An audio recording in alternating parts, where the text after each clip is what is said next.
untuk seluruh relawan di berbagai tempat seluruh Indonesia, kita memulai sebuah gerakan yang mendasarkan atas kesukaan, kerelaan, dan membawa ide.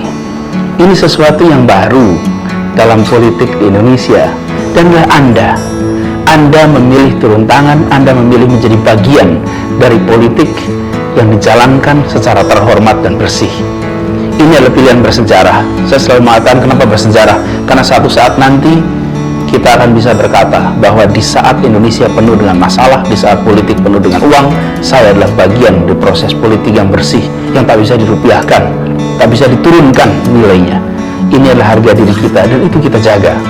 Perjalanan kita ini gemerlap karena kristal keringat orang-orang yang tulus, kristal keringat orang-orang yang bekerja sepenuh hati, dan ini menjadi gemilang dalam catatan sejarah kita, baik catatan pribadi kita semua ataupun catatan politik di Indonesia. Kalau kita melewati sebuah rute baru, kita akan meninggalkan jejak. Tapi bila rute itu dilewati terus-menerus, maka itu akan menjadi jalan.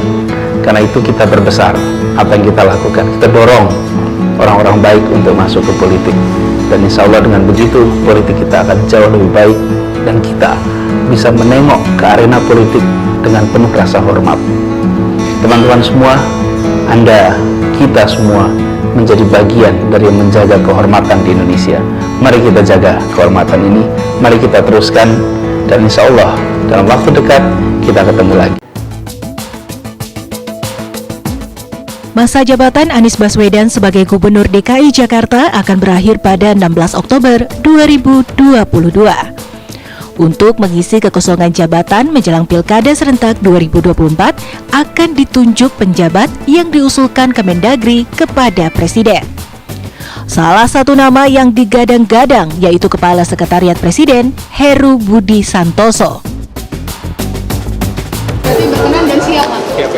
Ya, kita lihatlah, kan masih gonjang-ganjing, masih banyak calon kan. Di birokrasi DKI, Heru Budi terakhir menjabat Kepala Badan Pengelola Keuangan Aset Daerah. Ia juga pernah menjadi Wali Kota Jakarta Utara pada tahun 2014. Saya berkarir kan lama di Jakarta dan lama bertugas di Jakarta Utara. Ya tentunya permasalahan itu ya paham lah. Tapi ini berpulang kepada pimpinan lah, kita serahkan, dan masih ini kan Januari, masih Oktober, lama. Nanti pimpinan yang memilih. Mungkin kan pilihan itu bisa dari Kemendagri, bisa dari kementerian lain, bisa dari Kementerian Polhukam. Ya tentunya kan ada 7 gubernur yang habis ya, dan mungkin akan dibahas oleh Pak Mendagri. Ya kita lihat nanti, masih 10 bulan. Saya konsentrasi di sini dulu, Sekretariat Presiden. Sementara Menteri Sekretaris Negara Pratikno menyebut pemerintah belum menentukan penjabat pengganti Anies.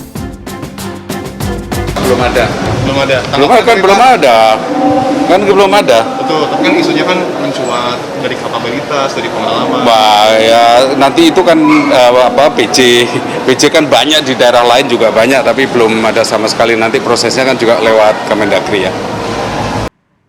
Dalam aturan yang disampaikan Mendagri, ada 3 nama calon yang akan diusulkan Tito Karnavian kepada Presiden Joko Widodo. Di sisi lain, muncul 2 nama terkuat yang akan menduduki bangku yang akan ditinggalkan Anies Baswedan. Wakil Gubernur DKI, Riza Patria, menyerahkan nama penjabat gubernur ke DKI ke pemerintah pusat.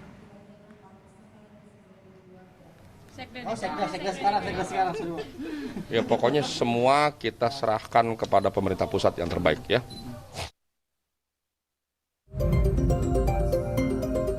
Sejumlah kepala daerah akan berakhir masa jabatannya di tahun 2022. Salah satu yang menjadi sorotan adalah posisi yang akan menempati penjabat Gubernur DKI Jakarta. Gubernur DKI Jakarta Anies Baswedan akan purna tugas sebagai gubernur pada Oktober mendatang. Sebagai pemegang simpul koordinasi antara pemerintah pusat dan daerah, penjabat gubernur harus dipastikan netral dan tidak terlibat politik praktis, terutama jelang pelaksanaan Pilpres dan Pilkada. Menteri Pengendalian Aparatur Negara dan Reformasi Birokrasi Cahyokumolo dengan tegas tidak akan mendukung penjabat gubernur yang terlibat politik. Saya secara pribadi juga menyampaikan kepada Pak Mendagri, karena dilibatkan untuk ikut membahas siapa-siapa nama, saya tidak kenal nama, tidak kenal dengan orang, tapi mohon izin saya tetap berprinsip tidak mendukung calon pejabat bupati wali kota atau pejabat gubernur yang diusulkan oleh gubernur atau oleh bupati wali kota. Ini sekarang mulai banyak lobby-lobby, kalau bisa si A, si B, si C. Nah, kalau begitu banyak lobby atau yang diusulkan oleh gubernur, ya mohon maaf, saya secara pribadi sebagai Menpan menolak. Dan pejabat ini saya kira keputusan Mendagri harus kita dukung untuk ada evaluasi 3 bulan. Kalau dia bermanuver, dia ada interest misalnya, ya bisa diganti. Menteri Dalam Negeri Tito Karnavian akan menyerahkan 3 nama kepada Presiden untuk menjadi penjabat gubernur. Nantinya Presiden yang akan menentukan siapa yang menjadi penjabat gubernur termasuk untuk DKI Jakarta.